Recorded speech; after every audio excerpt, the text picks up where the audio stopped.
our resource speaker who wanted to say something on this Quadcom, I think we have to take administer the oath of this personality, Mr. Chairman. So can you please stand up, Mr. Jimmy Guban, and COMSEC, Mr. Chairman. COMSEC, please administer the oath to Mr. Jimmy Guban. Do you swear to tell the truth and nothing but the truth in this congressional inquiry, so help you God? Thank you. Thank you, COMSEC. I believe the members have already been given a copy of the affidavit of Mr. Guban, and we will proceed with the questioning. Mr. Chair, before we ask some questions, can we allow him to deliver his and explain about the I think the affidavit that I have right now is not yet notarized, but it was it has a signature of Mr. Jimmy Guban. But if I will check the whole 4 pages, hindi pa po siya notarized. So can we ask if we can swear on the truthfulness of these letters that you have sent to this Quadcom? Thank you, Mr. Chair, Your Honors. Magandang hapon po. Hindi po ako makapagpanotarize yan kasi nasa loob po ako ng Bureau of Correction. Pag notarize po, I have to be present. I'm sure si Madam is a lawyer. Kailangan po pag notaryo, present po ako na manunumpa. Yes, tama, Mr. Congressman Fernandez. Dito na lang sa harapan ng committee ito ay susumpaan mo na iyong sinulat dito sa inyong affidavit na inyong pinirmahan ay ang katotohanan at pawang katotohanan lamang. Yes, Your Honor. Okay, maraming salamat, Mr. Guban. Now, siguro, let us proceed. Bago tayo magtanong tungkol sa kanyang affidavit, siguro, baka pwede bang malaman yung personal circumstances mo? Kung sino ka, ano ang iyong trabaho, at bakit ka nakakulong? Maraming salamat po mga kagalang-galang na kongresista, the Honorable Chairman of this committee.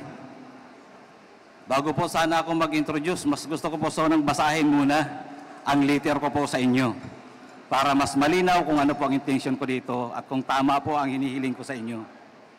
Yan at least the last part, Your Honor. Ang iyong babasahin ang buong kabuuan ng iyong affidavit? Your Honor, I may request that my case be investigated of this Quadcom committee.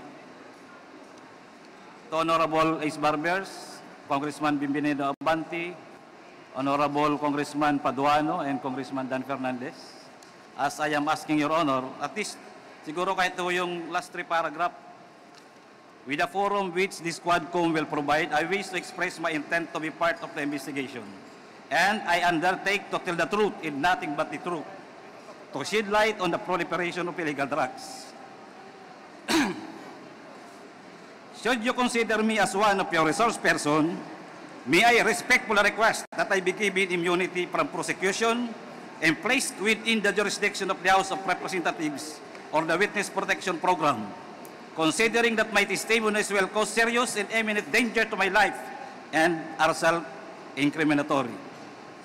For your consideration and perusal, of course, Your Honor, I attach herewith copies of my sworn statement containing my proposed testimonies and judicial affidavit containing my retraction of my previous testimonies during the Senate, my testimony in the court, more particularly my statement that Colonel Asierto has personal knowledge of the importation of 2 magnetic lifters containing shabu and confiscated in Manila International Container Port on August 7, 2018.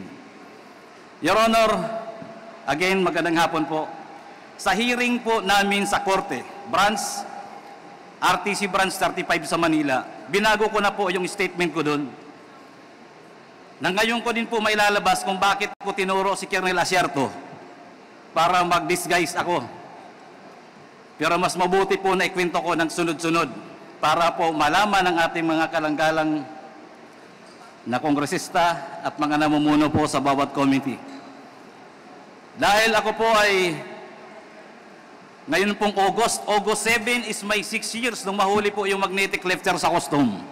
September, I think, kung di po ako nagkakamali, was my 6 years when I was cited in contempt in the Senate. Kaya pag binilang ko po, halos 6 years na po akong pinahihirapan sa kulungan. Hindi ko po mailabas ng todo ang aking hinaing. Dahil sa Senado pa lang, pagkahuli namin ng magnetic lifter sa customs, pagdating ko sa Senado, tinutukan na ako ni Poncio Pilato. Yan po ang totoo. Nahuli po namin ang magnetic lifter with Shabu sa Manila Container Port together with PDEA. Then, kasama ko po si Colonel Pajardo, Director of the NCR PDEA. Kasama pa rin po namin si Colonel Asierto. Kami po ang nagbuo nito para mabuo ang malahat at maayos at mahuli ang illegal na droga dahil yun po sa utos din sa akin ng Director ng CIS where I belong. Ako nga po pala si Jimmy Guban, Intelligence Officer ng Bureau of Customs before. Then I was also designated as the Chief OIC of the CIS Port of Manila. Ako ngayon ay si PDL Jimmy Guban with prison number 8223 P5046. Masama po pala manghuli ng illegal na droga sa loob ng Bureau of Customs. Sumunod lang po ako sa utos ng pamunuan. Dahil noon po ay katatapos lang natanggalin ang pinuno ng Bureau of Customs. Pinalitan na galing sa PDEA na ang pangalan ay si Commissioner Isidro Lapiña. During that time, Your Honor, operatiba na po ako. Organic po akong operatiba ng Customs Intelligence and Investigation Service.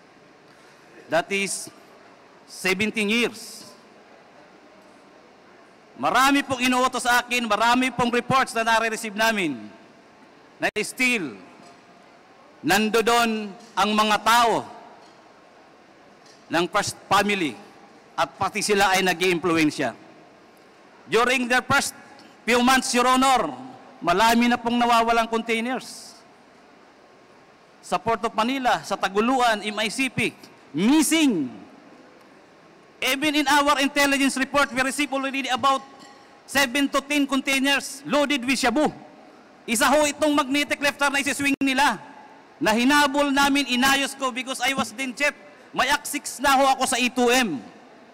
Nakuha po namin, positibo, nag-joint press release ang BOC Commissioner at DG ng PDEA sa loob ng Bureau of Customs. It was a good accomplishment. Your Honors, pagdating ho sa Blue Ribbon Committee, nagbago. The night before the Senate Blue Ribbon Committee, may tumawag sa akin, hindi ko kilala, nag-ring ang cellphone. Another ring, may kasunod na text, nagpakilalang si Dis Mangawang. Dis Mangawang is our collector, deputy collector during that time sa Port of Manila. Nagpakilala siya kaya sinagot ko, pero hindi ho kami yan magkaibigan as an employee of the Bureau. Sinabi niya na tumatawag sa iyo si Paring Bini. Kausapin mo. Si Paring Bini. I am referring to Mr. Bini Antiporda. Kausapin mo kung ano pa magagawa sa kargamento. Sinagot ko kagad siya. Madam, sorry. Trabaho, huli na yan. Accomplishment yan. Your Honors, pagdating po sa Senado, sa Blue Ribbon Committee, nag-hearing, after the hearing, sinight kagad ako, I was cited in contempt. Dinala ko kagad ako doon sa kwarto. Gusto ko hong magpahinga.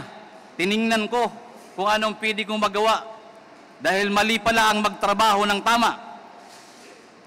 may sumunod po sa akin na kumatok. Sabi ko, siguro kung may tutulong sa akin, nagpakilalang, taga Blue Ribbon to. Buksan mo pinto, babae. Sana po makuha natin ang CCTV. Nakita ko po, staff ng Blue Ribbon. May sumunod po sa kanyang pumasok, diretso sa kwarto ko. Tuloy-tuloy po akong dinudoro. Jimmy, pag binanggit mo ang pangalan na to, pag binanggit mo to, mamamatay ka. Lalo na kung makarating ka sa Pasay City Jail.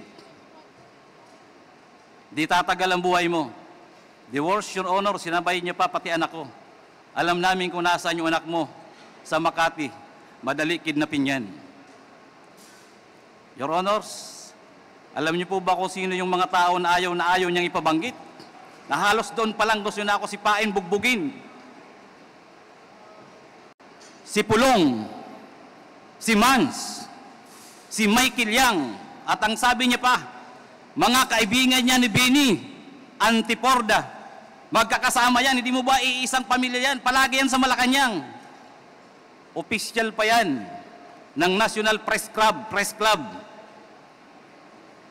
Si Michael Yang, doon ko lang din nga po nalaman. Your Honors, halos hindi ko humatansya na ang intelligence report namin ay doon palang validated na may mga trabaho si Michael Yang at ang kanyang kaibigan ng illegal na droga. Halos, sabi ko, Diyos ko, akala ko trabaho lang to. Your Honor, doon pa ako nag-isip. Nanalangin, at sinabi ko sa sarili ko, para safety ako. At alam kong kaibigan ko naman si Colonel Asierto at malapit sa intelligence report namin, siya na lang ang dinisguise kong importer ng magnetic lefter loaded with shabu. Your Honor, before the time nung ma-apprehend namin yung container, may kasama akong si Hernan Abarrio. By the way, Your Honor, ang may-ari niya na Bicaba Trading, ang consignee na yan, ang may-ari ay tiga Calapan, Oriental, Mindoro. Meron akong kasama na tiga Oriental, Mindoro. Magkasabay, nalaman ko kagad kung sino si Mr. Bicaba Trading, Bidasto Cabral Barakil. Dahil si Hernan Abarrio ay tiga roon, na-check niya kagad kung sino si Bidasto Cabral Barakil. Ang pamilya ay nandun lang ang pamilya ni Hernan ay tiga roon sa Calapan City. Si Mr. Barakil ay nagtatrabaho lang bilang traffic enforcer sa Calapan City. Bago ko yan binigay sa PDEA. Inalam at kinausap ni Agent Hernan Abarrio. Umuwi, kinausap, tinawag. Pare, paki-confirm mo na lang kung meron parating or what. Alam nyo, yung tatlong tao, normal na normal. Parang walang nangyayari sa kanila. At yung isang inchik, 2 or 3, sabi sa akin, pare, yung inchik nga, hindi takot eh. Sabi ko, bakit? Sabi niya, Michael Yang yan eh. Michael Yang yan, and Mans, Pulong. Kami hingi na lang ng tulong sa inyo, tulong yan. Wala pong kakwinta, parang hindi po parang bang normal na normal lang. Na yung importation ay kay Mr. Bidas, ang consignee ay Bicaba Trading. Your Honor, yun pong tatlong yun, nakuha po yun ng PDEA. Invited by the PDEA or arrested. It was only presented once sa Senate. Umamin sa Senate na kanya yung kargamento, gamit. Pinakiusapan siya ni Mr. Ponichin. I'm sorry, Your Honor, wala pa akong copy. Nagaling po talaga ako sa Bucor. Nandoon po yan, nababasa po yan natin, mababasa at mababasa natin yan. And I can bring that document here. Napakalinaw ng tanong ng chairman ng Magic Blue Ribbon Committee, ng Senate Blue Ribbon Committee. Your Honor, inamin, may ebidensya, yung tatlo lang muna. Bakit nila winala hanggang ngayon? 6 na time po ako nagsasuffer sa kulungan. Ang tokha nga, double barrel, kunti lang na droga, kulong kaagad, patay kaagad. Nasaan itong tatlo? Si Mr. Vidasto Cabral Barakil, Lagrimas Katipan, Emily Lukigan, ang alam ko yung inchik, pinakawalan din nila. Ano ang meron? At bakit po ako ang dinidikdik hanggang sa Bucor? Nakarating ako na nanghuli lang po ako ng illegal na droga. Wala akong nawala kahit katiting. Inorderan po ng judge na sunugin, sinunog. Nandoon po ang testimonya ng mga PIDEA. Kasama kong PIDEA sa aking opisina sa Bureau of Customs. Kami po ang nanghuli. Ano po ang particular na batas ang iba-violate ko? Conspiracy to import? Or yun ang grand conspiracy na linisin ang pangalan ng First Family at si Michael Yang para pagsalitain pa ako at papirmahin na ang kasama doon sa importation na isang politiko na kalaban nila na hindi ako pumayag. Dahil sabi ko walang alam yan. Hanggang ngayon po, malinaw.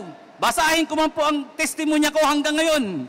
Magaling pa siguro po ang kunti kong memory card. Hindi ko po makakalimutan kung papaano ko sinakripisyohan yan. Ako ho, ikinulong. Buti na lang may Diyos. Pagdating po sa kulungan, may mga tumutulong sa akin. May mga lumalapit ho.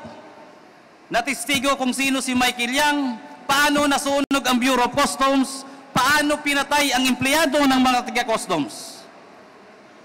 Bakit ang daming releases during the time ng mga containers na nawawala hanggang ngayon hindi iniimbestigahan?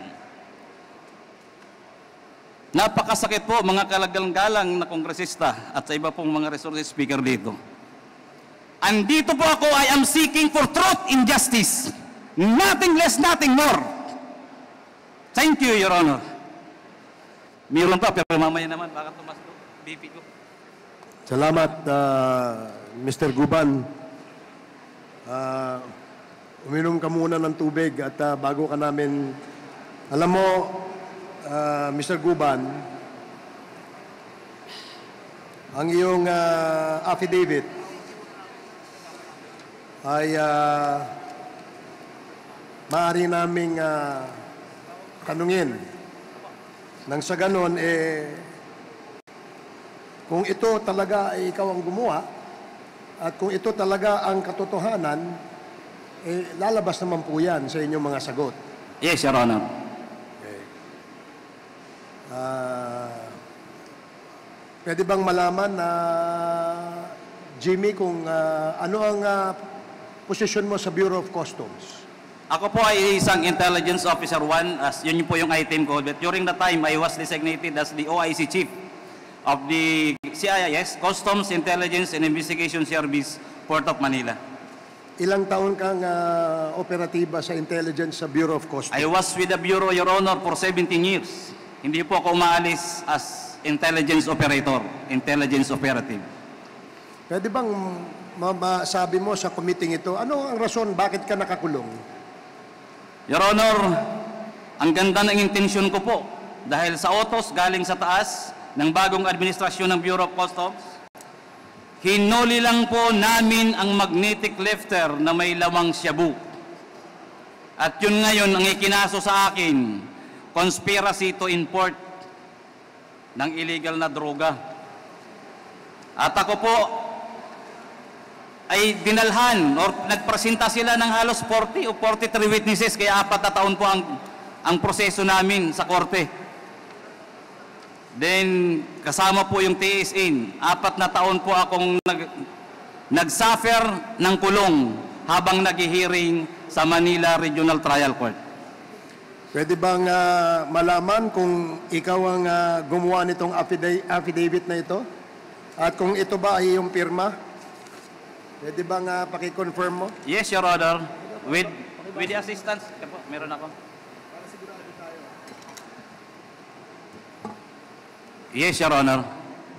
Basahin mo muna, Mr. Jimmy Guban. Let it be known that by the members of this committee that what you have right now is the actual statement that you were mentioning a while ago. Baka tingnan mo mabuti. Thank you, Mr. Chair. Your Honor, halos nasabi ko na to, pero if necessary na babasahin ko po para po sa kaliwanagan. Siguro, tatanungin ka namin doon sa mga sinulat mo para makita natin kung ikaw ba talaga ang gumawa at ikaw ay nagsasabi ng katotohanan. Yes, Your Honor. With the help of my lawyer, gawa po namin to. Kaya lang po, sabi ko nga, nagkikwento ako, nasa loob po ako ng National Bilibid Prison. Hindi po fresh ang mind ko, pero halos ito na rin po yun. If I may, Your Honor, if I may proceed to read. Sige, make it very short, Jimmy. Pwede mo ba number 3 na? Number 2. In the early part of 2017, during my meeting with a certain alias Henry, a Chinese national known importing of various goods in Bureau of Customs, he introduced to me Councilor Nelo Abellera, known as Small Boy. In the said meeting, Small told me that he is the business partner and trusted man of Michael Yang, Pulong Duterte, the son of then President Rodrigo Duterte, and Attorney Mans Carpio, the husband of then Davao City Mayor Sara Duterte. In that, as their business partner and trusted man, he was tasked to facilitate the release of shipment from the Bureau of Customs, which according to him were usually pants and clothes, agricultural products such as sugar, rice, and vegetables, among others. Councilor Small Abellera requested me not to be strict with their shipment after the meeting. Councilor Small always talked to me over the phone and sought my help in the release of their shipment, to which I acceded. In the meantime, our office received reports from our confidential informants, usually bodegueros and painantes of the shipment facilitated by Councilor Small Abellera, that illegal drugs were mixed up with said shipment. As an offshoot of said intelligence report, Director Adzar Albani of CIS Bureau of Customs issued to me a memorandum dated March 2018, re-importation of illegal drugs, monitoring, profiling, recording of imported goods. On account of our intelligence work, various shipments were alerted in various occasions. Small requested me, luwagan mo yung mga shipment na yan. Alam mo naman na kila Michael yan, Pulong at Mans. Said container shipment were reported missing while on hold and alert status in POM, MICP, yun po yung nabanggit ko kanina, pati po Taguluan, as well as other international ports in the country, prompting the House of Representatives to invite Customs Commissioner Lapina and to shed light thereon. Between the months of May and June 2018, Colonel Jojo Asierto shared to me an additional intelligence report about shipment of illegal drugs at the Bureau of Customs. In that through profiling, backtracking, and tracing of documents, we were able to find out overstaying cargoes, one of which was the Bicaba trading shipment. Upon discovery thereof, I instructed my staff to verify if an importer consigning name Bicaba trading is duly accredited with the Bureau of Customs Accreditation and Monitoring Office. After verification of Bureau of Customs Accreditation and Monitoring Office, it was found out that Bicaba Trading was not an accredited importer or consignee by the Bureau of Customs. Based on the information gathered by our office, Bicaba Trading is owned by certain Bidasto Cabral Baraquel Jr., his live-in partner Maria Lagrimas Katipan, who are business dummies of businessman importer Pony Chen, and his former wife Emily Lakigan, who are resident of Calapan, Mindoro. I ordered my subordinate Aito Fernan A. Abarrio to proceed to Calapan, Mindoro and validate said information. While in Mindoro, Aito Abarrio was able to meet Bidasto Cabral Baraquel Jr., Maria Lagrimas Katipan, Pony Chen, and Emily Lokigan. During said meeting, Abarrio called me and asked me to talk to them by phone.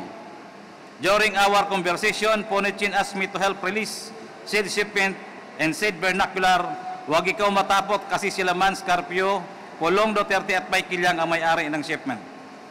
When it becomes certain that the shipment of Bicaba Trading was located in the MICP, reported to General Quinto. This fact so that he should request Commissioner Lapina for the issuance of hold in alert order. That request was approved by then Commissioner Lapina. On August 7, 2018, when we arrived at the MICP, the container was ready at the designated examination area, ready for its opening. After the container was opened, 2 magnetic reflectors were found inside container. In the presence of PDEA headed by Regional Director Pajardo and BOC official including General Quinto, MICP District Collector Attorney Bakiran, MICP BOC personnel, the magnetic reflectors were forklifted and taken out from the container. It took some time, however, to open the magnetic reflectors, so I have to go back to Colonel Acierto to inform him about the difficulty in opening them. After a while, Colonel Acierto called me back and gave the instruction that details of which I also relayed to the PDEA agents in order for us to open these magnetic reflectors. In the afternoon of August 2018, Colonel Acierto arrived at MICP and conferred with Director General Aquino and Commissioner Lapina. After their meeting, I met them at the warehouse where the magnetic reflectors were opened. They congratulated each other for the accomplishment before presenting themselves to the media. Thereafter, the proper inventory and disposition of these drugs were undertaken. During the Committee on Accountability of Public Officers and Investigation, Blue Ribbon, hearing on PS Resolution Number 425 to conduct an inquiry in aid of legislation into the 6.4 billion worth of shabu shipment from China on the possible malfeasance, misfeasance, and non-feasance of Bureau of Customs officials. Employees, Senator Richard Gordon, PS Resolution Number 843, directing the appropriate Senate Committee to conduct an inquiry in aid of legislation into the alleged shipment of 6.8 billion worth of shabu smuggled into the country and the possible lack of coordination among the Bureau of Customs, the Philippine Drug Enforcement Agency, and the Philippine National Police by Senator Emmanuel D. Pacquiao in PS Resolution Number 849 to conduct an investigation in aid of legislation on how a shabu shipment worth 6.8 billion managed to enter the country through the Manila International Container Port and is slipped through the inspection of Bureau of Customs by Senator Trillanes, Sontiveros, Drilon, Aquino, and De Lima on September 11, 2018, in which I was invited as a resource person. I was cited in contempt, notwithstanding the fact that I thoughtfully answered the questions propounded on me by Senator Gordon, then chairman of Blue Ribbon Committee. While I was detained at the Senate, immediate personnel who introduced himself as Paul Gutierrez, who worked as staff of Bini Antiporda, accompanied by a Blue Ribbon Committee staff, came to my room at the Senate while I was detained and threatened me. Huwag mong banggitin ang mga pangalan nila Pulong, Yang at Mans. Alam namin kung saan nakatira ang pamilya mo. Alam din namin na nasa Makati ang anak mong lalaki. After a couple of days, Senator Gordon talked to me in an executive session and advised me to tell the whole truth during the hearing. Otherwise, I will continue to languish in the Senate for a long time. Acceding to his advice, I told him all that I know about the illegal drugs being imported to the country through the Bureau of Customs. However, due to the threats of Paul Gutierrez, I never confided to him that Mans Carpio are involved in illegal drugs importation at various ports of the Bureau of Customs, more particularly the illegal drugs found in schist at MICP. The night before the Senate hearing, my cell phone rang for 3 times, but I intentionally failed to answer said calls. After several calls, which I again did not pick up, I received a text message introducing herself as Miss Mangawang of the Bureau of Customs. When my cell phone rang again, I answered the call, and the one who called was Miss Mangawang, and she asked about the Bicaba trading shipment. She asked me anong magagawa dyan sa shipment na yan. Kinaparing Bini Antiporda yan. I replied her, wala na akong magagawa, huli na yan. For fear that my son and other members of my family will be killed, including myself, I testified during the hearing on October 30, 2018, and instead of naming Pulong Duterte, Mans Carpio, and Michael Yang as the owners of the shipment, based on the intelligence reports we gathered, I pointed to Colonel Acierto as the one who has knowledge that the shipment consigned to Bicaba trading contains illegal drugs. I recanted my said statement against Acierto through my judicial affidavit which I executed and submitted during the criminal case number R-MNL-19-03-472 CR for violation of Article 2, Section 4 in relation to 28 and 31 of Republic Act number 9165, of which I was convicted and adjudged guilty as charged and was sentenced to suffer the penalty of life imprisonment and to pay a fine of 500,000 pesos. After promulgation of the decision in the aforesaid case, I filed a notice of appeal with the Court of Appeals which is docketed as CA-GR CRHC-19146. That's all, Your Honor. Okay, salamat Jimmy. Congressman Fernandez. Yeah, Mr. Chairman, ano lang briefly, medyo mabigat yung mga tinuran mo, Jimmy Guban, no? I just wanted to make it clear, no? Meron lang akong liliwanagin, kapraso lang to. Kasi nabanggit mo yung nagkaroon ka ng recantation. Kumbaga, binawi mo yung mga sinabi mo na sa Senado couple of years ago that si Asierto ang nag-import ng mga shipment doon sa custom. Apo, yes, At yun ay binabawi mo. Ang tanong ko sa iyo, kailan mo siya binawi? During my testimony at the court, at the Regional Trial Court of Manila. When was this? Your Honor, I think that was only last year. I think What month? October. I was brought in Bureau of Correction by November. Okay. October, I think. October 2023. Before, Your Honor, yung part na po yan, hindi ko pa po nababasa. Yun lang po yung months na yan, pababa.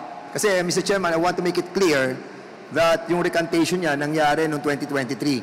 And Yes, Your Honor. The reason why you recanted is why? Because I want to tell truth already, Your Honor, at the RTC, that Colonel Asierto is not really the importer of the Shabu. and not because that you have watched that we have created at Quadcom committee, that's the reason you recanted. No, Your Honor, I was in jail during that time. Kasi I don't want to make it seem that because of this Quad committee that we created, nagkaroon po siya ng recantation. And I don't want that to be perceived by the people and by us that you have manifested that statement that you have mentioned a while ago because you have recanted a year ago. Yes, di ko pa po alam yung committee, Your Honor. Talagang totoo lang yung sinabi ko doon sa korte. Kasi Mr. Jimmy Guban, syempre natatakot din ang members ng committee na to because you have recanted, no? Kumbaga, binago mo yung statement mo eh. And how can we be assured that you will not be changing your statement again? Diba? Kaya, syempre, kanina medyo nagulantang ako dahil ang dami mo rin nabanggit ng mga pangalan. Nabanggit mo sila Peña, si Tess Mangawon, Benit Abtiporda, Paul Gutierrez, Konsehal Abelara, si Pulong, si Michael Yang, si Hans, si Mans. So I was trying to jot it down eh. Napuno na itong aking sinusulatan and I'm really confused, no? But of course, this is the statement that you have taken your oath. Yes, Your Honor. So, sino nagpakilala sa iyo kay what's the name of the guy that... Small boy, a certain Henry, also a businessman in the bureau. Then, kaibigan din. Can you kindly tell us, ano ba siya? Half Filipino, Chinese, or what? I think he was a half Chinese Filipino, also engaged in parang facilitation, financing sa customs. Siya nagpakilala sa iyo kay Konsehal. Kay small boy. So hanggang ngayon, meron kayong communication itong si Henry? Your Honor, wala akong communication, nakakulong ako. And hopefully, nandito pa siya sa Pilipinas. Anong ipilido ng Henry? Your Honor, yun hang, ano ko yun, pag once ma-refresh ako, makukuha ko po yun. Kanina na sinasabi mo rin yung, narinig ko yung pangalan ni Paul Gutierrez. Yes, Your Honor. Nung binabanggit mo na pumasok siya doon sa custody center ng Senado. Apo. So, sino kasama niya doon? Yung babaeng empleyada ng Blue Ribbon Committee. Nakita ko rin yung ID niya, Senate. Then nagpakilala siya as staff ng Blue Ribbon. Kaya nga binuksan ko yung pinto. Then pagpasok niya, pumasok din si Paul Gutierrez. Nagpakilala siya. Then doon ako nilambas lahat ng mga salita niya. Tanda mo yung staff ng Senado? Your Honor, tanda ko sa muka. Pero alam ko may CCTV po doon sa baba dahil parking lang yun eh. Covered yun ng CCTV. If ever, Your Honor, may makita pong CCTV, nandun lang po yun. Kasi sa tabi lang ng parking ang kwarto ng mga kinokontempt eh. So, nung tinuro mo, kasi sinasabi mo ngayon na walang kinalaman si Asierto. So ngayon, nung kinausap ka ni Paul Gutierrez, iba ang sinabi mo. Wala akong binanggit anong sa kanila, Your Honor. Hindi na po ako kumibo. Basta't yung pananakot niya, parang tinanggap ko lang lahat. Hindi nag-iisip ako. Paano pagkakasabi sa iyo ni Mr. Gutierrez? Sinabi niya na, Jimmy, magmura pa nga eh. Kung yun gagawin mo, babanggitin mo mga pangalan nito, alam mo naman kung sino yan. Mga magkakaibigan yan, Malacanang yan, press. Doon ko nga doon ko nalaman na si Michael Yang ay officer pala ng National Press Club. Ibig sabihin, matagal na sila magkakilala, magkaibigan, pati si Pulong at si Mans. Doon niya ako tinitrete ng todo na never to mention those names. I think, Mr. Chair, we have to invite